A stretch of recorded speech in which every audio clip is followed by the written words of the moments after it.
"Wait outside, this place isn't for you." The words didn't whisper. They cracked through the air like glass breaking on concrete. The woman in the cream coat didn't lower her voice, didn't soften her tone. She jabbed her finger across the room as if authority lived in her hand. Behind her, a wall of suits and phones rose like a jury, recording every second. Some smiled, some whispered, some stared with a mixture of curiosity and contempt. In the center of it all stood a woman in a navy suit, black hair sleek, posture unshaken, eyes locked steady. She didn't flinch when the order came. She didn't step back when the finger nearly touched her face. She stood as if rooted into the floor itself, silence sharper than any comeback. That silence unsettled people more than shouting ever could. A man in the crowd lowered his phone just slightly, glancing around as if to ask, "Why isn't she reacting?" Another raised his camera higher, sensing a storm gathering that no filter could contain. The manager's voice rose again, louder, sharper, carrying through the space. "Do you hear me? Get out, you don't belong here." Gasps scattered from the back row. Someone whispered. She said it out loud, in front of everyone. But the manager only doubled down, her hair swinging like a whip as she turned to her staff. "Security, make sure she leaves." Still, the woman in the navy suit didn't move. One hand rested calm against her hip, the other curled loosely at her side. Her silence wasn't weakness, it was weight. Every second she refused to move shifted the balance of the room. The crowd began to hum with unease. Some smirked, waiting for drama. Others pressed record with trembling hands. No one dared to step in. Not yet. And then her voice. Low, even, unshaken. "I'll wait." Just 2 words. But they cut sharper than the insults hurled at her. Before we continue, where are you watching from? Drop your city or country in the comments below. And if you believe in dignity and justice, hit like and subscribe. These stories spark change, and we're glad you're here. Now, back to her. Because in less than 5 minutes, the same woman who was told to wait outside would fire every single person standing against her right there in the building they thought she didn't belong to. 5 minutes earlier, the lobby had been just another Tuesday. Coffee cups clutched in one hand, phones in the other, chatter spilling like background music. No one noticed when she walked in. That was the point. The woman in the navy suit, her name was Maya Carter, didn't enter with a flash of cameras or a trail of assistants. No luxury handbag, no branded jewelry, no entourage. Just her, a slim leather folder tucked under her arm, heels clicking against the polished concrete. She came like any other visitor, as if anonymity was her shield. But Maya wasn't a visitor. She was the owner. The building, the company, the entire floor they were standing on hers. And still, the first words thrown at her were, "Wait outside." It wasn't new. At 24, Maya had walked into her first real estate office to close a deal, only to be mistaken for a courier. At 31, after buying into a tech firm, she was denied entry to her own boardroom because the guard thought she was lost. Each time, the sting was less about surprise and more about repetition. Today was no different. Different faces, same story. So she dressed deliberately plain, a tailored suit, dark blue, clean lines but no designer logos, a white blouse buttoned to the collar, hair neat, makeup subtle. Everything about her said professional, but nothing screamed executive. She wanted to see how they treated someone who didn't come wrapped in status symbols. The result unfolded faster than she expected. The manager's tone turned sharp the moment Maya refused to move. Staff members exchanged smirks, their laughter barely disguised. They looked at her folder as if it were a prop, not proof. They dismissed her calm as arrogance. To them, she wasn't a client, wasn't a leader, wasn't even worth basic respect. From the corner, a young employee shifted uneasily. He whispered to the colleague beside him, "That's not how we're supposed to treat people." His voice didn't carry far, but Maya heard it. She always did. She'd built an empire on listening for the cracks others ignored. Around them, phones rose higher, lenses catching every flicker of disdain. One woman mouthed, "This is wrong," but didn't step forward. Not yet. Maya breathed steady. Her silence wasn't empty. It was calculation. She'd learned long ago that the loudest power in a room is the one that doesn't rush to be heard. And so she stood, letting the weight of history gather in the air, letting every insult echo just a little longer. Because when she finally chose to speak, the room would remember. The seconds dragged, heavy as iron. The manager didn't like silence, she mistook it for defiance. Her jaw tightened, lips pulling into a smile that wasn't kind. "You heard me," she said, louder this time, so the crowd would catch every word. "Step outside. Don't make me call security." Oh, two clerks behind the desk traded glances, one stifling a laugh, the other shaking his head as if this interruption was an inconvenience, not an injustice. Their chuckles were low, but the room carried them like static. Maya didn't move. Her eyes tracked the manager's every gesture, how her hand gripped the counter too tightly, how her finger jabbed toward the glass doors like an executioner's blade. It wasn't just about removing her, it was about making her small. "Outside," the manager repeated, her tones syrupy with false patience. "This area is reserved. Important clients only." She emphasized important like it was a weapon, like the word itself had the power to divide. The crowd stirred. Phones tilted higher. Someone whispered, "Why doesn't she just leave?" Another muttered, "Because she shouldn't have to." From the back, a middle-aged man in a gray suit raised his voice just enough. "She's holding up the line. Some of us have actual business here." His words landed like a slap, punctuated by the snickers of two younger employees perched near the desk. Maya's grip on her folder never tightened, never faltered. She blinked once, slow, measured. That stillness unnerved them more than protest. The manager leaned forward now, her perfume cutting sharp in the air. "Don't test me. One call and you'll be escorted out." Her staff nodded behind her, emboldened. One added under his breath, "If she even belongs here at all." That phrase hung, "if she even belongs here." It was the same phrase Maya had heard, in different forms, for 2 decades, at airports, at hotels, in boardrooms, always some variation of the same script. Today it unfolded again, rehearsed and predictable, but still vicious. Someone in the corner pressed record louder, the red light unmistakable now. The lobby wasn't just a lobby anymore, it was an audience. And yet, Maya stayed silent. Her restraint wasn't submission. It was a fuse, burning slow. Because in that silence, every insult was being logged. Every smirk was being witnessed. Every word was building toward a moment none of them were ready for. The room waited for her to snap. That was the expectation. That was the script. Raised voices had already filled the air. Phones angled high to catch the explosion they thought was coming. But Maya Carter didn't explode. She inhaled once, slow and deliberate, the kind of breath that steadied storms instead of fueling them. Her heels anchored to the floor, her folder balanced neatly in her hand, her eyes unwavering. She didn't give them the performance they wanted. Instead, she gave them stillness. It rattled the manager. "Do you hear me?"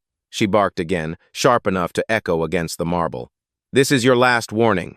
Maya's gaze shifted not to the manager, but to the room itself, to the phones, the clerks, the clients leaning forward as if justice was a spectacle.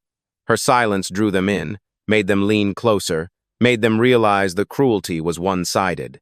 Then she moved. Not a step backward, not a flinch, just the soft press of her palm against the folder at her hip, a gesture of calm ownership. "I'll wait," she said quietly. 2 words, not shouted, not sharpened with anger, just spoken, but the quiet cut deeper than rage ever could. A ripple passed through the crowd.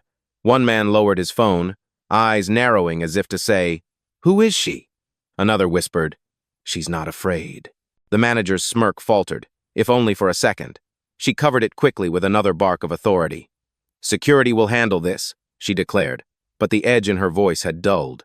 Maya didn't respond. She simply remained, still as stone, eyes steady. Inside, a memory flickered Charlotte, age 16. A hotel clerk had told her to move along, mistaking her for a loiterer while she waited for her parents. She remembered the shame burning her chest, the way the sidewalk outside had felt colder than the marble floor inside. She remembered vowing, even then, that silence would one day be her weapon, not her weakness. And now, decades later, she wielded that silence like a blade. The room shifted. What began as mockery had become tension. What began as dismissal had become unease, and all she had done was stand. The storm wasn't loud yet, but it was coming. It started small, just a flicker of red in the corner of the room. A young man in a gray hoodie, barely past 20, had lifted his phone chest high. The camera light glowed like a quiet alarm, recording what the manager thought no one would question. Beside him, A woman with a stroller adjusted her angle too, whispering into her mic. "They're really doing this. Right here." Her voice cracked with disbelief, but the feed kept rolling. The crowd wasn't silent anymore. It hummed, low, tense, like wires sparking just before they snap. Some muttered words under their breath. "This doesn't look right." Others leaned closer, not to intervene but to capture. Every insult, every order now memorialized on screens that could travel farther than this lobby ever imagined. The manager noticed. Her tone sharpened. "Put those phones away. This is private business." Oh, but the word private rang hollow. Nothing felt private now. From the back desk, a junior employee, Elena, barely in her 20s, shifted nervously. She'd been at the company for 6 months, mostly answering phones, never speaking over her superiors.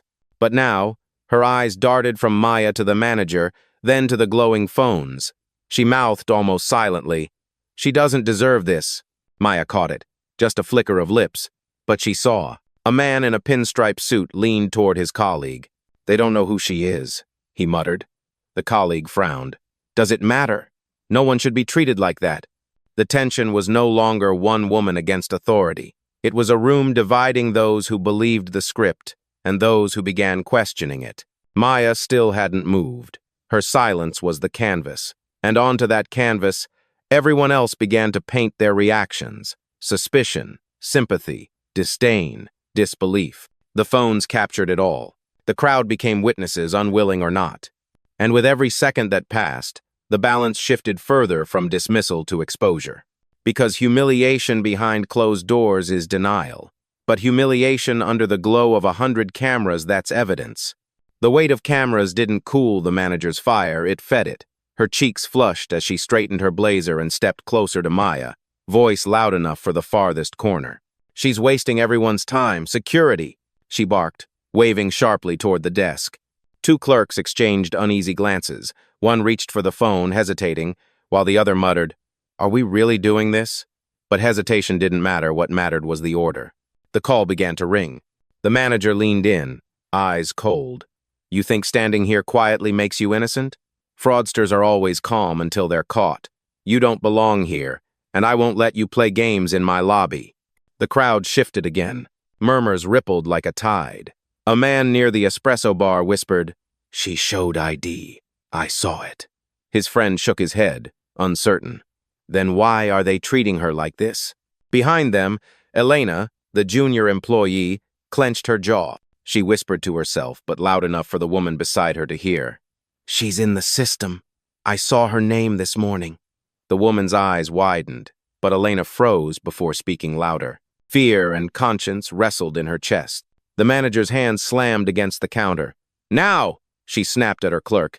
"Get security here before this escalates." But the irony was lost on her. It had already escalated. Phones lifted higher. A few clients shook their heads in disgust.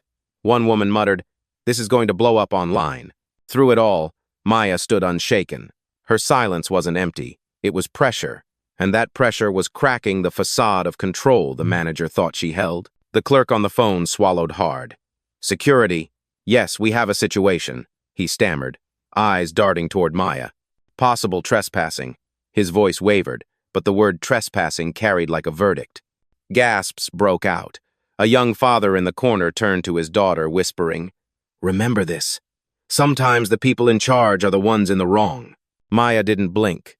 Her eyes locked on the manager, steady, unbroken. The lobby was no longer just a space for business. It had become a stage, and every insult, every false claim, every order to remove her was now etched into the memory of witnesses who would not forget.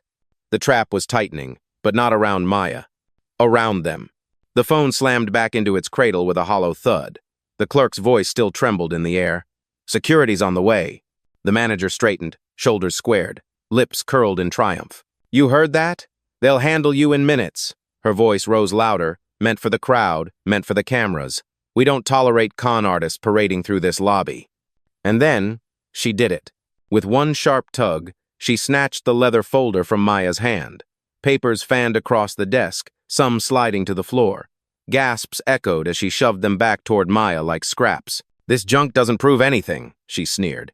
"You're no client. You're a liar. Now take your things and get out before you're dragged out."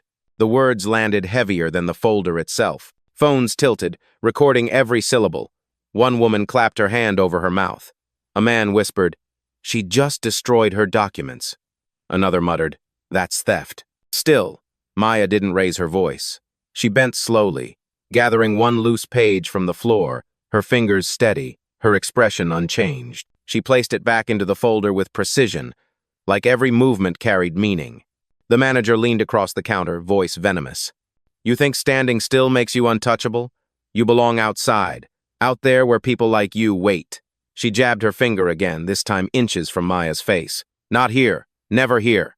The crowd stirred like a wave breaking. The words weren't just an order anymore, they were a verdict of exclusion. From the side, Elena's breath caught. She whispered under her breath, but this time it was audible. "That's wrong. She belongs." The manager snapped her head toward her. "What did you say?" Elena froze, eyes wide, but didn't answer. The tension was unbearable now. The air itself felt brittle, ready to shatter with the next word. And then, as if rehearsed, two security officers entered, uniforms crisp, radios buzzing faintly. Their presence shifted the room. Conversations hushed, phones locked onto them like spotlights. The manager exhaled, relief coating her tone. "Good, remove her." Every eye turned back to Maya. And still, she didn't flinch, because for all their shouting, all their grabbing, all their attempts to erase her, Maya Carter knew one truth. They had just crossed the line they could never walk back from. The two guards stepped forward, their boots thudding against the marble like gavel strikes. The manager's smirk widened, convinced the ending was hers to write. "Escort her out," she commanded, voice sharp as broken glass. But Maya didn't move. Instead, she reached calmly into her blazer pocket and pulled out her phone. No rush, no fear. Her thumb pressed the screen once, and the line clicked open. "Carla," she said evenly, her voice carrying just enough to cut through the hushed lobby. "Initiate Protocol 7. Full audit. Real time." A pause, then a voice answered from the other end, clear and professional. "Confirmed, Miss Carter. Audit is live. Every word, every action, logged and time-stamped." The crowd buzzed. Phones dipped and then rose higher, curiosity sparking into recognition. Someone whispered, "Miss Carter?" Another muttered, "She has a protocol?" The manager's face tightened. "Don't play games," she snapped. "That phone call doesn't scare me." But her words wavered, because suddenly this wasn't just a standoff, it was documentation. Every insult, every shove, every false claim had been marked in ink no one could erase. Maya lifted her gaze, finally meeting the manager's eyes. "You've made a choice today," she said, steady as stone. "Not just against me, against this entire institution." The guards hesitated. Their training told them to move, but their instincts told them something else was happening. One glanced at the clerk, then at the phone's recording, then back at Maya, uncertainty written across his brow. Elena, the junior employee, shifted forward a half step. Her voice shook, but she found it. "She's telling the truth. Her name is in the system. I saw it." The words hit the room like a spark in dry wood. Murmurs swelled. A woman filming whispered, "So she's really a client?" Maya didn't nod. She didn't need to. Her stillness confirmed it more than any defense could. On the phone, Carla's voice returned, louder this time as Maya pressed speaker. "Miss Carter, the compliance team has your location. The audit board is reviewing footage as we speak. Protocol 7 is fully active." The crowd froze. The name, the system, the authority, it all began to align. The manager's smirk faltered. "Stop this nonsense," she barked, but the steel in her tone had cracked. Maya's voice cut through, quiet but commanding. "You wanted me outside, but now every eye in this lobby is inside the truth, and so is every record." For the first time, it wasn't Maya who looked cornered. It was them. The lobby held its breath. The two guards, frozen mid-step, glanced at each other, unsure whether to advance or retreat. The clerk with the phone lowered his receiver slowly, as if even he no longer believed the story he'd been told to repeat. Maya straightened her folder, placed it neatly on the counter, and then looked up first at the manager, then at the room. Her voice rose, not in volume but in weight. "You called me a fraud. You told me to wait outside. You tried to erase me from my own building." "Embry." The crowd shifted closer, the red dots of recording phones glowing like embers. Her eyes sharpened. But here's the truth. I don't just belong here. A pause long enough to make the silence ache. I own here. Gasps rippled through the space. Someone whispered, "She's the CEO?" Another muttered, "No, no way." Maya didn't flinch. "My name is Maya Carter. I am the chief executive officer and majority shareholder of this company. Every contract you've signed, every paycheck you've cashed passed through my signature, and every insult you've spoken here today has been logged against you in real time." The room broke into chaos. Phones raised higher. Clients pressed forward. The young man in the hoodie whispered into his mic, "It's real. She just said it." The CEO. Elena stepped fully out from behind her desk now, her voice shaking but firm. "She's telling the truth. I saw her name tagged in the system as owner-level clearance." The guards froze completely. One took a step back, murmuring, "Wait, she owns this place?" The manager's face drained of color. "That's impossible," she snapped. But the words came out brittle, thin. She pointed a trembling finger at Maya. "This is a setup. She's bluffing." Maya didn't even look at her. Instead, she turned her phone toward the crowd. Carla's voice filled the lobby, crisp and undeniable. "Confirmation. Maya Carter, CEO, majority shareholder, owner of the building you are standing in. This is on record." The gasp this time wasn't scattered, it was collective. A sound like air being sucked out of the room. Maya's eyes returned to the manager. Her voice sharpened to a final edge. "You told the CEO to wait outside. That mistake will be your last one here." And with that, the power in the room flipped, instantly and irreversibly. The silence after her words wasn't empty. It was crushing. Phones hovered in the air like searchlights, their lenses fixed on every twitch of guilt across the staff's faces. The lobby that once hummed with mockery now pulsed with disbelief. The first to break was the younger clerk. His hand slipped from the receiver, the dial tone screeching in the background. He whispered to himself, barely audible but caught on several recordings, "She's the CEO." His lips trembled as if repeating it might make it less true. Elena stepped closer to Maya, her voice steadier now. "I told you, her name is in the system." A murmur rippled through the crowd. Some nodded, vindicated. Others simply stared at the manager, whose face was turning ashen, her authority draining with every second. The guards exchanged glances. One lowered his hands from his belt, mumbling, "Protocol doesn't cover this." The other swallowed hard, suddenly very aware of the phones catching his hesitation. They had walked in thinking they were here to remove a trespasser. Instead, they were seconds away from being remembered as the men who manhandled their own CEO. The manager tried to rally. Her voice cracked but still reached for power. "Don't believe her, anyone can claim to be the CEO." She laughed, high-pitched, forced. "This is a stunt. She's bluffing for attention." But her words rang hollow against Carla's voice still echoing from Maya's phone. "Confirmation. Maya Carter, CEO, majority shareholder." A man in the crowd spoke up, loud and clear. "You told the CEO to wait outside. We all heard it." Another added, "You ripped papers out of her hands. That's on video." The manager's composure shattered. She spun on her own staff, desperate. "Don't just stand there. Back me up." But the clerks shrank away. The younger one muttered, "I'm not losing my job for this." The older clerk shook his head, eyes glued to the floor. The crowd pressed closer, no longer passive observers but witnesses bearing weight. Their phones weren't just recording, they were evidence, a wall of accountability the manager couldn't climb. Elena's voice rang out again, sharper this time. "You profiled her, you lied about her identity, and you humiliated the woman who signs your paycheck." The lobby erupted. Some clapped, others shouted in agreement. The hum had become a roar. The guards took a step back, blending into the edge of the crowd. Their authority evaporated under the light of revelation. The manager stood alone now, trembling in a circle of witnesses. Her power had been a performance, and the stage had collapsed. Maya remained calm at the center. She didn't raise her voice. She didn't need to. The chaos around her proved the point. Truth didn't have to shout, it only had to stand. And in that chaos, one fact was undeniable. The reckoning had already begun. The lobby quivered with noise, phones buzzing, voices overlapping, the sound of disbelief collapsing into outrage.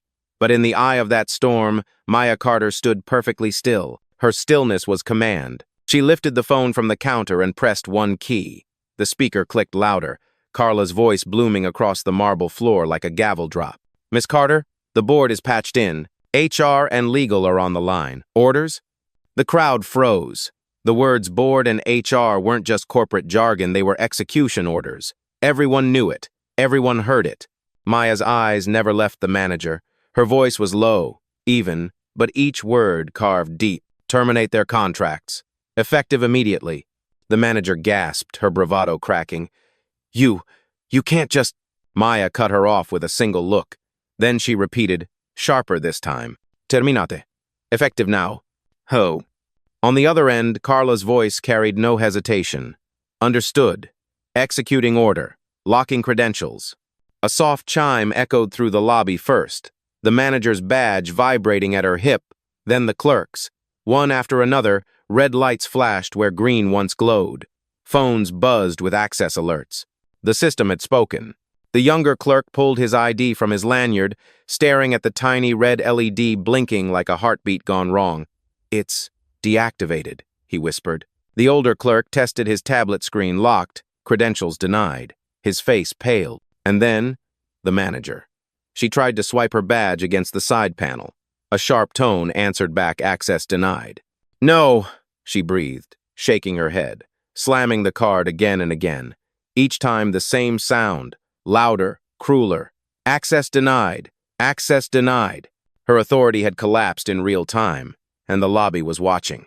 The crowd erupted half gasps, half cheers. Phones zoomed in, capturing the instant justice unfolded. You can't do this, the manager finally screamed, her voice shrill. I've worked here for 20 years! Maya's tone never wavered, and in 20 seconds you erased that yourself. The manager's chest heaved, her voice cracking into rage.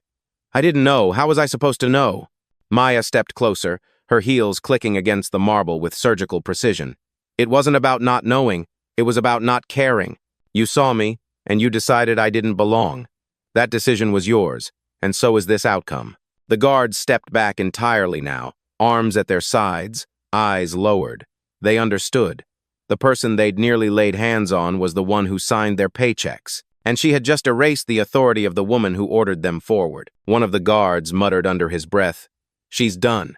The manager spun toward the crowd, desperation bleeding from every movement. "You're all making a mistake. She's lying. This is fake." But the crowd didn't follow. They'd seen the badges turn red. They'd heard the board confirm her name. They'd watched humiliation flip into justice with their own eyes. And the cameras never stopped rolling. A man in the corner shouted, "We've got this live 10,000 viewers right now." Another added, "This is going viral before she even leaves the building." The manager's face drained of what little color remained. Maya turned, her voice steady as she addressed the entire staff. "Effective immediately, you no longer represent this company. Your access is revoked. Security will escort you out not because I need protection, but because this lobby needs peace." The guards nodded, relief flashing in their eyes. Finally, their role was clear, not to remove Maya, but to remove the ones who had disgraced her. Carla's voice returned, calm and precise. All contracts terminated, digital access revoked, incident logged with HR and legal. Would you like to authorize public statement? Maya paused, her gaze sweeping the crowd, the cameras, the trembling faces of those who had mocked her. "Not yet," she said. "The footage already speaks louder than any press release." The line crackled. "Understood." The younger clerk's knees buckled slightly. "Please," he stammered, eyes darting to Maya. "I just did what I was told." Maya studied him. "And when your conscience told you otherwise, you stayed silent. Silence is also a choice." The words hit harder than the termination itself. He looked down, shame heavier than the badge no longer at his chest. The manager, desperate, made one final plea. "You don't understand. I've built this branch. I've kept it running. Maya raised a hand, cutting her off. "And in one moment, you destroyed it. Not because of me, because of you." "Oh." The crowd clapped now, some soft, some loud, some simply to punctuate the justice they'd just witnessed. Elena stepped closer, her voice steady and proud. "Thank you," she whispered to Maya, though loud enough for others to hear, "for not staying silent like the rest of us."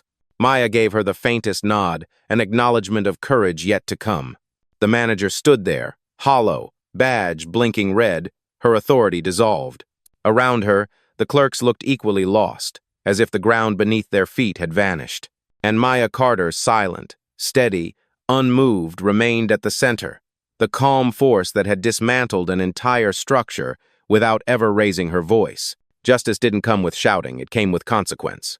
And consequence had just fallen, swift and irrevocable. The echo of that last access denial still clung to the walls. Red badges dangled lifelessly at the manager's side, a symbol of power stripped bare. The clerks stood hollow, their eyes darting anywhere but forward. The guards held their stance, no longer enforcers, only bystanders. And yet, the lobby wasn't silent. It pulsed with murmurs, with the soft roar of justice unfolding. Phones still hovered in the air, but now they trembled with excitement, not disbelief. People whispered, "Did you hear that? She's the CEO." Another answered, "I've never seen anything like this." Maya Carter stood at the center, shoulders straight, voice untouched by the chaos she had just dismantled. She turned slowly, letting her gaze sweep across the room not in arrogance, but in clarity. Each person who had doubted her, mocked her, or stood silent while others humiliated her now held her eyes for a single searing second. "You all witnessed it," she said, voice calm, steady, but unyielding. "How quickly respect vanishes when you believe someone doesn't belong. How easily dignity is denied when judgment walks into a room first." The crowd hushed. Even the manager, still pale, didn't dare interrupt. "I was told to wait outside," Maya continued. "Outside my own building. Outside the doors I built. Outside the future I created not just for myself, but for every employee who depends on this place. You wanted me invisible. Today, I made sure your actions will never be." Ugh.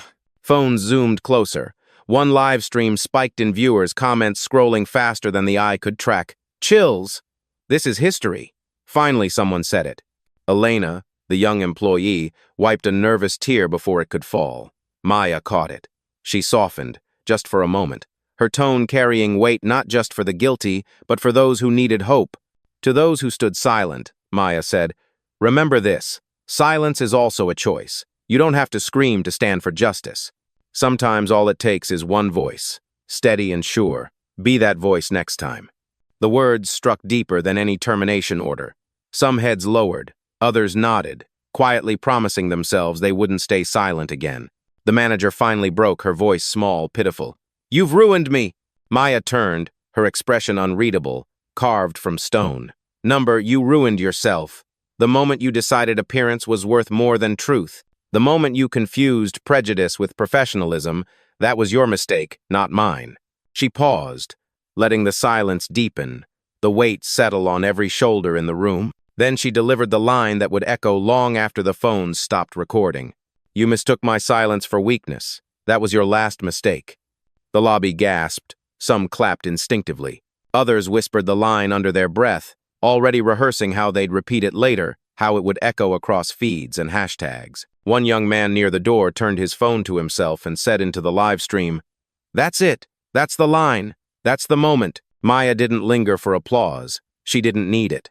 She gathered her folder from the counter, her movements deliberate, her calm absolute. She turned, her heels striking against the marble-like punctuation marks, each step an exclamation point written into history. The guards parted to let her pass. Elena followed a half step before stopping herself, her eyes wide with both fear and admiration. Maya gave her a subtle nod, a promise that courage doesn't go unnoticed. At the doors, Maya paused just long enough to let the lobby drink in the image.